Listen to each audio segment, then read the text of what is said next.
The Lincoln left Norfolk April 1st. The delay has been tough on families who had to decide when to move across country, says Gina Swain, who is married to a sailor on board the Lincoln and works with Lincoln families. We're basically the ones that have to tell the families, hey, it's unfortunate, your sailor's not coming home.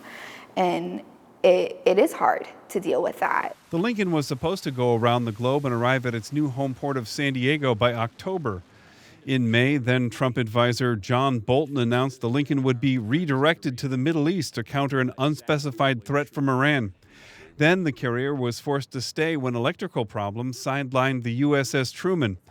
Swain says their 5-year-old son took the long deployment the hardest. My son, he didn't take it well, that his dad wasn't here for Halloween or for any of the holidays. My husband has missed all of our birthdays, all of the holidays, 4th of July, birthdays, start of kindergarten for our son and everything. So it was hard for him, but he understands. My son is very smart, so that benefited him. He understands daddy's in the Navy, daddy has a job to do. The long delay made moving even more complicated.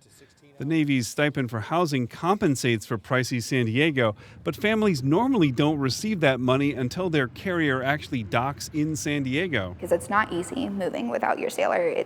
Especially if you have children, whether they're older or younger, or even an animal, it's hard to do that. Eventually, the Lincoln's command was able to arrange to release the larger amount, so families weren't left stuck.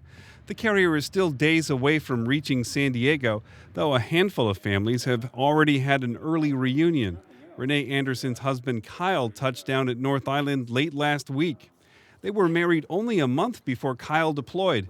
Then some of their furniture was damaged by a flood while it waited in storage. I would stress over a lot of stuff, and he would just tell me, don't worry about it. After 10 months at sea, the Lincoln has now left Hawaii.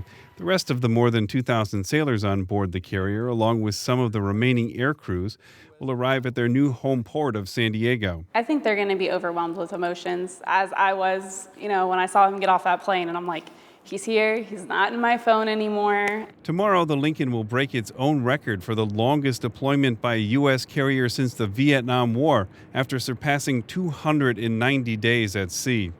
Steve Walsh, KPBS News.